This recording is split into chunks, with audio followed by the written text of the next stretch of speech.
Olá, está no ar mais um STJ Notícias. Você tem o costume de emprestar o seu carro para outra pessoa? Será que o seguro vale para ela em caso de acidente? E comprou um produto que veio com defeito? O que fazer? Nós vamos tirar as suas dúvidas. O STJ Notícias começa agora, conectado a você.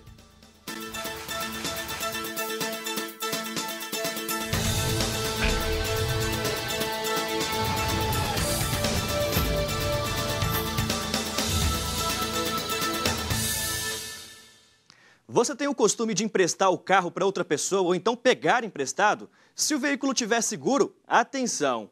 Uma mulher cliente de uma seguradora teve muita dor de cabeça para conseguir receber a indenização, porque quem dirigiu o carro na hora do acidente era o noivo dela. Veja o que o STJ decidiu. O simples empréstimo de veículo a terceiro não é suficiente para resultar a perda da cobertura, cabendo à seguradora provar que o segurado contribuiu para o acidente. A decisão é da 4ª Turma do Superior Tribunal de Justiça. A Justiça de São Paulo havia decidido que não cabia à empresa seguradora pagar indenização pelo fato da segurada ter emprestado o carro a terceiro, no caso, o noivo dela, que se acidentou ao dirigir embriagado. A proprietária do veículo recorreu ao STJ. Para a relatora, ministra Isabel Galotti, a Justiça Paulista considerou que o simples empréstimo do veículo demonstraria que a segurada agiu com a intenção para aumentar o risco do acidente, mesmo sem saber que o outro condutor estaria alcoolizado e que, segundo a ministra, contraria o entendimento do próprio STJ. Por isso, a empresa seguradora terá que pagar a diferença entre a indenização da cobertura pela perda total do veículo prevista na pólice, no caso R$ 5.800, e do valor que a segurada conseguiu com a venda da sucata, que foi R$ 1.000. Esses valores devem ser acrescidos de juros. E a 6ª Turma decidiu que a Polícia Federal tem legitimidade para instaurar inquéritos e investigar crimes estaduais. A operação da Polícia Federal era para investigar um suposto esquema de desvio de verbas públicas federais usadas para a compra de merenda escolar na Prefeitura de Jaboatão dos Guararapes, em Pernambuco, em 2008. Mas, durante a investigação, a Polícia Federal descobriu também que servidores municipais se juntaram e criaram Caixa 2 com a intenção de arrecadar valores para a campanha de reeleição do então prefeito do município, Newton de Mery Guzmão. Por isso, foi aberto um novo inquérito. A filha do então prefeito e donos de empresas que mantinham contrato com a prefeitura foram indiciados pela prática dos crimes de formação de quadrilha e concussão, quando o agente público se utiliza da função para obter vantagens. A defesa deles recorreu ao Superior Tribunal de Justiça para impedir o andamento da ação penal e para que as interceptações telefônicas fossem anuladas, sob o argumento de que o juiz que autorizou a investigação não tinha competência, e nem a Polícia Federal, para atuar em um caso de esfera estadual. Mas, para o relator do processo, ministro Sebastião Reis Júnior, não existe nada que impeça a Polícia Federal de investigar crimes praticados nos municípios e que, neste caso, os investigadores não tinham conhecimento da complexidade das fraudes cometidas na época. O voto foi acompanhado por todos os ministros da 6ª Turma. E olha o Natal aí, hein, gente? Já comprou todos os presentes? Agora imagina se na hora de estrear aquele tão esperado videogame que o bom velhinho deixou aí pro seu filho, ele não funcionar. O que fazer? Quando o produto vem com um defeito de fábrica, a empresa tem de 30 a 90 dias para resolver o problema. Na reportagem de Kátia Gomes, você vai conhecer um pouco mais dos direitos dos consumidores nestes casos. Veja. Eram 6 horas da tarde. Fábio chegava em casa. De repente, ele viu uma fumaça saindo do carro. Quando abriu o capô, o motor estava pegando fogo. Na hora, ligou para a esposa pedindo ajuda. O extintor de incêndio não resolveu. A mulher jogou água para apagar as chamas. Finalmente, eles conseguiram, mas Fábio acabou queimando as mãos.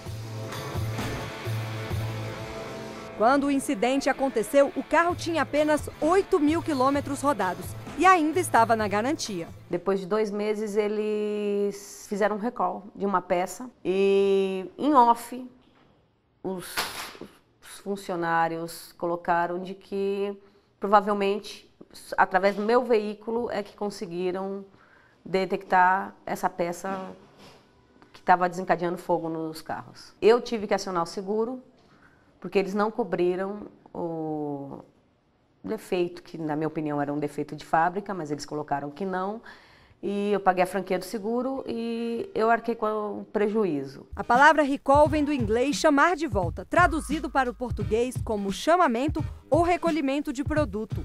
Nunca se fez tantos recalls para reparo de defeito em veículos no Brasil. Foram 61 convocações envolvendo mais de 1 milhão de carros, entre 1º de janeiro deste ano e 21 de novembro, segundo dados da Secretaria Nacional do Consumidor do Ministério da Justiça, recorde para os últimos 10 anos. Às vezes o consumidor ele pensa, eu não atendi o recall, eu tive o dano agora, então eu não vou ter direito. O consumidor sempre terá direito. Sempre. A advogada explica que tudo, qualquer produto mesmo, existe a garantia estipulada por lei que varia de 30 a 90 dias.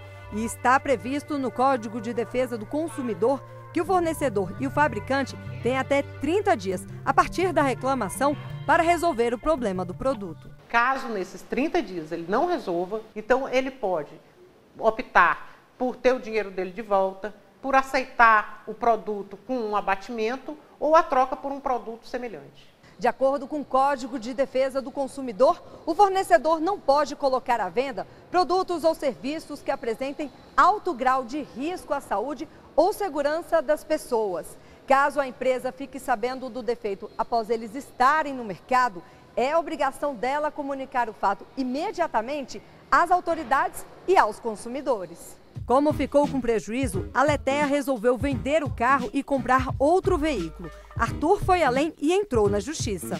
Quando foi utilizar pela primeira vez a bicicleta, o guidão soltou e ele acabou caindo e quebrando o braço. O conserto custou R$100. A juíza determinou que a empresa pagasse o que gastou para arrumar a bicicleta e R$5 mil de indenização por dano moral. Eu trabalho com as mãos, né? Sou programador, infelizmente, como por causa do acidente tive que ficar 2 meses sem trabalhar, acabou que eu tive consequências negativas no trabalho por conta disso. Assim como no caso do Arthur, o STJ também decidiu a favor de um consumidor de São Paulo. Ele pediu na justiça para cancelar a compra de um carro com a concessionária e o financiamento do veículo com o banco da montadora, por conta de um defeito de fábrica no automóvel. A instituição financeira alegou que não poderia responder pelo prejuízo, mas os ministros da terceira turma, concluindo que havendo mais de um responsável pelo dano, todos responderão pela reparação e determinou, inclusive, a devolução das parcelas já pagas pelo cliente. É um banco que ele fomenta a venda, tanto ele fomenta que ele oferece juros menores, então ele é solidário por qualquer dano que seja causado ao consumidor.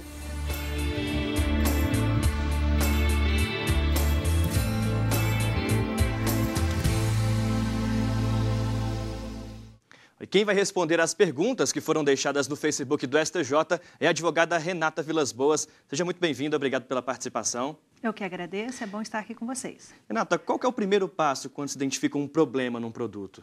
Comunicar ao fornecedor o que aconteceu. Então, no momento que você constata que existe algum problema, é informar ao fornecedor aonde você adquiriu aquele produto, que ele apresentou aquele problema X ali que você constatou. Pode ser pelo aquele serviço de atendimento ao consumidor, aquele saque que está ali, que eles disponibilizam. É obrigação aquele saque estar disponível para o cliente? É a obrigação que ele esteja disponibilizado para o cliente para que ele possa entrar em contato. Mas, às vezes, é mais fácil você retornar à loja, dependendo aonde você adquiriu esse produto, ou a forma como você adquiriu, porque existem outros meios, como pela internet. Ok, vamos para as perguntas então? A primeira pergunta é do Paulo Guerreiro, ele quer saber, mesmo depois de aberto e testado o produto, o consumidor tem direito de devolução? Bom, a pergunta do Paulo me leva ao questionamento se ele estaria imaginando esse produto que chegou pelo correio. Então, foi um produto que ele requereu pela internet e aí recebeu esse produto. Então, na hora que esse produto chegou na casa dele, ele abriu e testou, experimentou. Nesse caso, a gente tem a previsão do direito de arrependimento, que é o prazo de 7 dias, e que uma vez recebido esse produto, testado, experimentei, não gostei, independente do porquê, se está com problema ou não, se gostei ou não gostei, eu posso simplesmente devolvê-lo. E a empresa que me vendeu esse produto, ele vai ter que arcar, inclusive com os valores referentes ao correio. Então, ele vai ter que me devolver integralmente o valor que foi pago. Mesmo se tiver sido usado? Mesmo se tiver sido usado. Imagine, por exemplo, uma situação em que eu adquiri um perfume. né? Eu chegou na minha casa, então, esse perfume, e aí eu experimentei o perfume, passei o perfume e aquele cheiro não me agradou, né? Ou seja, para mim não ficou bom. Então, eu posso devolver esse produto. O que eu não posso é testá-lo várias vezes, né? Então, tem que ver o seguinte, aí entra a ideia da razoabilidade. Uma vez que esse consumidor adquiriu um produto no qual ele não tinha a informação total e precisa dele, como é o caso do cheiro, ele não sabia como ia ficar, então, sim, ele pode testá-lo e, não se adequando ao que ele imaginava, ele simplesmente vai e devolve. No caso de um computador que eu comprei numa loja física, por exemplo, vi, estava bonitinho ali na loja, testei, mas na hora de chegar em casa, que eu abri a caixa, montei, não funcionou. Mesma coisa. Aí já é diferente, porque a previsão do direito de arrependimento é para aquelas compras que foram realizadas fora do estabelecimento. Então, assim, aquilo que você viu na televisão, né, aquelas propagandas que se tem, você ligou lá no 0800 dele e adquiriu o produto. Ou comprou pela internet. Então, são situações que você não teve contato com o produto. No caso, o direito ao arrependimento daquele produto que eu adquiri na loja, eu fui até a loja, olhei o computador, chegou em casa, não me agradou, nesse caso aí não existe a previsão no CDC do direito ao arrependimento. Algumas lojas, elas permitem que exista essa possibilidade de troca, mas aí já é a política da própria loja e não específico do Código de Defesa do Consumidor. Importante isso. E vamos para a próxima pergunta, então. Tem mais dúvida agora é da Vanúzia Pinto, ela quer saber, eu comprei uma bicicleta ergométrica e quando abri para montar estava com defeito. Olha aí, o que fazer? Nesse caso, aí o produto, ele apresenta um defeito de fabricação, um defeito qualquer, e eu devo entrar em contato com esse fornecedor, aonde eu adquiri esse produto, saber aonde é a assistência técnica para que seja providenciado esse conserto ou a troca, dependendo do que for. Então, eles têm o prazo de 30 dias para consertar esse produto. Se não consertar nesse prazo de 30 dias, aí o consumidor poderá, então, pedir o abatimento no preço ou fala, não quero mais esse produto, eu quero meu dinheiro de volta, ou até mesmo fazer a troca por um outro produto na loja, um equivalente. Bacana. Próxima pergunta que a gente tem aqui, então, é do Derek Donati. Ele quer saber como comprovar que quando abriu a embalagem do produto, ele já estava com defeito. Na realidade, quando a gente trabalha a questão da defesa do consumidor, há o que a gente chama de inversão do ônus da prova. O que significa isso? Que a ideia geral é que o consumidor ele age de boa fé e quem deve demonstrar que não tinha um defeito nesse produto, que esse produto não foi colocado com defeito no mercado, é o fornecedor. Então, esse ônus da prova, essa obrigação de dizer que o produto não tinha defeito, passa a ser a obrigação do fornecedor. Por que isso? Porque nessa relação de consumo, eu encontro consumidor e fornecedor, sendo o fornecedor, ele tem um conhecimento maior sobre aquele produto que o consumidor. Então, nós consideramos ele hipossuficiente e nessa relação de hipossuficiência eu devo dar mecanismos para que ele possa acionar o juízo, mas quem detém a informação, o conhecimento sobre a técnica mesmo de elaboração daquele produto é o fornecedor. Então, ele é que tem que provar que o produto não é defeituoso. Agora, muitos produtos, inclusive, apresentam problemas só depois de um tempo, né? Aquele chamado vício oculto. Nesses casos, como funciona e como proceder? A ideia do vício oculto é aquele vício de difícil constatação, que eu não consigo percebê-lo e que uma vez que ele aparece, né, em razão de um momento, independente do prazo da garantia, pode ter se esperado ou não um prazo de garantia legal, no momento que ele surgiu, eu tenho aí um prazo de 90 dias para informar a existência desse vício. Esse problema aconteceu. Então, às vezes, esse vício oculto ele só vai surgir em determinado momento ou em determinada situação.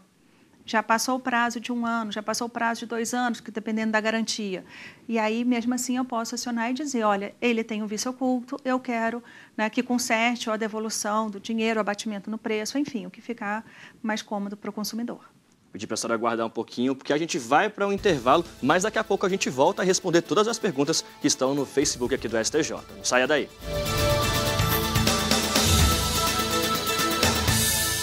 Curtir, compartilhar, repercutir, postar. Novas conexões que ligam pessoas em qualquer lugar do mundo. Cada vez mais conectado, o Brasil é o 4º país em número de usuários das redes sociais. Sempre inovando, o Superior Tribunal de Justiça conquista milhares de seguidores na internet. A marca é resultado da linguagem simples, atraente e acessível no Twitter, no Facebook e no YouTube. Onde tem o nome do STJ, tem informação segura, confiável, tem cidadania. No Facebook, que milhares de pessoas levaram a página do STJ ao primeiro lugar entre os tribunais mais acessados no mundo. No YouTube, novos programas, entrevistas, documentários e reportagens especiais. E no Twitter, informação curta, rápida, atualizada. YouTube, Twitter, Facebook, o Superior Tribunal de Justiça acredita nas redes sociais e leva a cidadania até você. Superior Tribunal de Justiça, o Tribunal da Cidadania.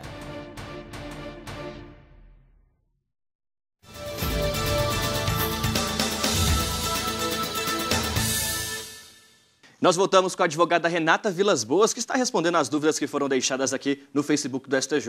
O tema que sempre gera muita polêmica, né? Defeito de fábrica, doutora. É difícil de lidar com casos como esse? As pessoas têm conhecimento dos seus direitos? É difícil lidar, em parte, porque as pessoas acham que não têm esse direito, então desconhecem o próprio direito. E também algumas empresas, por não serem sérias, acabam não auxiliando nesse processo. Então, o consumidor realmente ele fica bastante desprotegido. Vamos continuar com as perguntas, então? A gente tem a próxima aqui, que é do Mórcio Vasconcelos. Ele quer saber, eu comprei uma moto e antes de receber, vi os defeitos e mau acabamentos nas peças e cancelei. Ainda não fui restituído, mesmo tendo dado entrada com reclamação no PROCON. O que devo fazer para fazer valer os direitos de consumidor? Bom, nesse caso aqui, o que deveria acontecer pelo CDC? A previsão é a restituição total desse valor aí que foi pago. Afinal de contas, né, ele adquiriu um produto que já tem os aspectos defeituosos que ele já constatou e ele nem recebeu, ele não quer. Deu entrada no PROCON e ainda não foi solucionado por lá. Sobrou, então, a ele a possibilidade de ingressar no Poder Judiciário.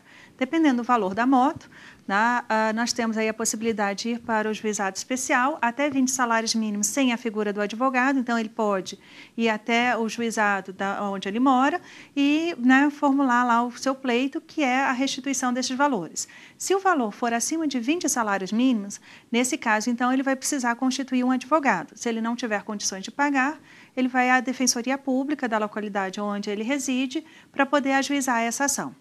Ok, próxima pergunta é da Alessandra Almeida. No caso de produto comprado no exterior e pessoalmente, em que a fabricante é uma marca mundialmente conhecida, inclusive vende o mesmo produto aqui no Brasil, ela fica obrigada a prestar a garantia? Olha, eu entendo que sim, apesar do Código de Defesa do Consumidor não ter feito nenhuma menção expressa aonde você adquiriu o produto. Mas nós já temos decisões do STJ nesse sentido. Uma vez que você adquiriu um produto no exterior e essa marca ela é mundialmente conhecida, né? Então é X lá e é X aqui, vende o mesmo produto, às vezes aqui em território nacional, ela passa então a ser obrigada a consertar, a restituir, a arcar com isso. Afinal de contas, ela colocou um produto no mercado para todo o mundo. Ela não vedou que a compra só fosse feita ou adquirida por pessoas daquele país, daquela localidade, né? Então, nesse caso, a STJ já entendeu nesse sentido, de que uma vez que você adquiriu esse produto, você deve, então, ter esse valor restituído ou consertado esse produto conforme o caso. Porém, mais uma vez, nem todos os fornecedores pensam dessa forma. Agora, mesmo que eles avisem, olha, você está comprando aqui nos Estados Unidos esse celular, por exemplo, é desbloqueado, mas se você for para o Brasil e der problema lá, não tem garantia. Avisou. Mesmo assim, segue o mesmo entendimento que você acabou de falar. Exatamente. O STJ já se posicionou nesse sentido. Responde por aqui. Bom para o consumidor, né? Bom para o consumidor. Mas se é uma marca mundialmente famosa, é conhecida aqui e lá, funciona, tem que funcionar da mesma forma aqui e lá. O que poderia acontecer é que existem alguns produtos que eles só funcionam em determinadas localidades. Aí, nesse caso, ele não tem como funcionar realmente no Brasil. Mas aí você já sai comprando um produto sabendo que não vai poder utilizá-lo aqui. Agora, vale procurar PROCON? PROCON realmente é o primeiro caminho ou não? Sempre a ideia é de buscar uma solução mais amigável via PROCON. Tentar conversar com esse fornecedor, né? Tentar estabelecer um diálogo. Verificando que esse diálogo não é possível, aí então que vai buscar o Poder Judiciário para solucionar o problema. Tá certo. Muito obrigado pela sua participação aqui no STJ Notícias. Espero que tenha ajudado todo mundo aí a resolver os problemas de Natal, né? Tá bem aí? Eu que agradeço e espero encontrar vocês em breve. Volte sempre. Obrigado. E se você quiser saber mais sobre as decisões do Superior Tribunal de Justiça, entre no SoundCloud da rádio aqui do STJ, lá você encontra mais destaques. Acesse, o endereço aparece aí na sua tela. E voltando às decisões, atenção você que está pensando em comprar um apartamento ou uma sala comercial. Cuidado na hora de fechar o negócio, fique de olhos bem abertos no contrato, viu? Um consumidor aqui de Brasília recebeu um imóvel menor do que aquele que ele havia comprado. E sabe por quê? A área da vaga da garagem tinha sido calculada junto com a área privativa do apartamento. Olha o que deu. A lei dos condomínios estipula 3 tipos diferentes de garagem. A primeira é a de uso comum, em que a vaga pode ser utilizada por qualquer morador do condomínio. A segunda categoria é aquela de área comum, mas de uso exclusivo. Neste caso, as vagas são numeradas e somente um morador pode estacionar ali. Apesar de ser exclusiva, a vaga não tem escritura própria. O terceiro tipo é a vaga de propriedade individual, também numerada e de uso exclusivo. A diferença é que ela é uma unidade autônoma, com escritura pública, podendo inclusive ser vendida para terceiros se as regras do condomínio permitirem. Mas, independentemente do tipo de garagem, o espaço da vaga não pode ser considerado como parte da área total do imóvel. Ela é uma vaga autônoma, ela tem escritura pública individualizada, ela tem número de matrícula individualizada e ela, quando a instituição do condomínio, ela foi desmembrada da área comum. Ela é uma área particular. Nada tem a ver com o apartamento e ela pode ser penhorada de forma individualizada. Ela pode ser vendida de forma individualizada. Em Brasília, uma imobiliária fez exatamente o contrário. Vendeu apartamentos contabilizando o espaço da garagem como parte da área total. Os proprietários entraram com ação pedindo a restituição da quantia paga pela compra, já que a área privativa do apartamento era menor do que a prometida. Em primeira instância, a imobiliária foi condenada. A empresa recorreu e o Tribunal de Justiça do Distrito Federal manteve o pedido dos moradores e determinou o abatimento no preço do imóvel. A imobiliária recorreu então ao STJ. Para a 4ª turma que julgou o caso, a questão levantada pela empresa não faz sentido, uma vez que não é dito de forma clara no contrato que a área reservada para a garagem seria somada à área total do apartamento, o que para os ministros fere o princípio da transparência. O relator do processo, o ministro Marco Buzzi, negou o recurso. Ele ressaltou que, apesar da vaga ser de uso exclusivo, ela não tem escritura própria, não é unidade autônoma. Sendo assim, o ministro manteve a decisão das primeiras instâncias e determinou: o espaço da garagem não pode ser incluído na soma da área de uso do apartamento. Essa ressalva do STJ foi porque o ministro ele foi na documentação que constava no processo e verificou que, naquele caso específico, a convenção e a instituição daquele condomínio determinava que a vaga de garagem, apesar de ser área comum, era de uso exclusivo. Por que o ministro fez dessa forma? Para evitar amanhã ou depois uma briga interna dentro do condomínio, onde qualquer condômino pudesse querer usar uma vaga de garagem de uso exclusivo daquele proprietário sem qualquer parcimônia. E tem novidades nos julgamentos aqui do STJ, viu? Inclusive, foi um dos destaques no nosso Facebook. Solta pra gente aqui, pra gente ver como é que foi a repercussão.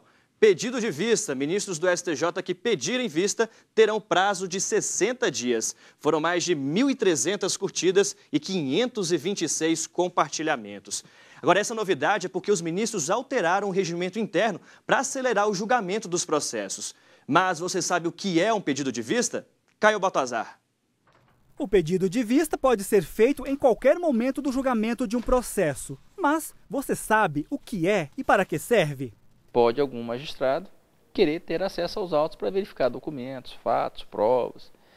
E essa vista pode ser na própria sessão e dar-se imediata continuidade no julgamento, mas pode ser que demande uma complexidade maior e que, então, tenha que ser suspenso o julgamento. E aquele magistrado que pediu vista, então, ele vai com os autos para o seu gabinete.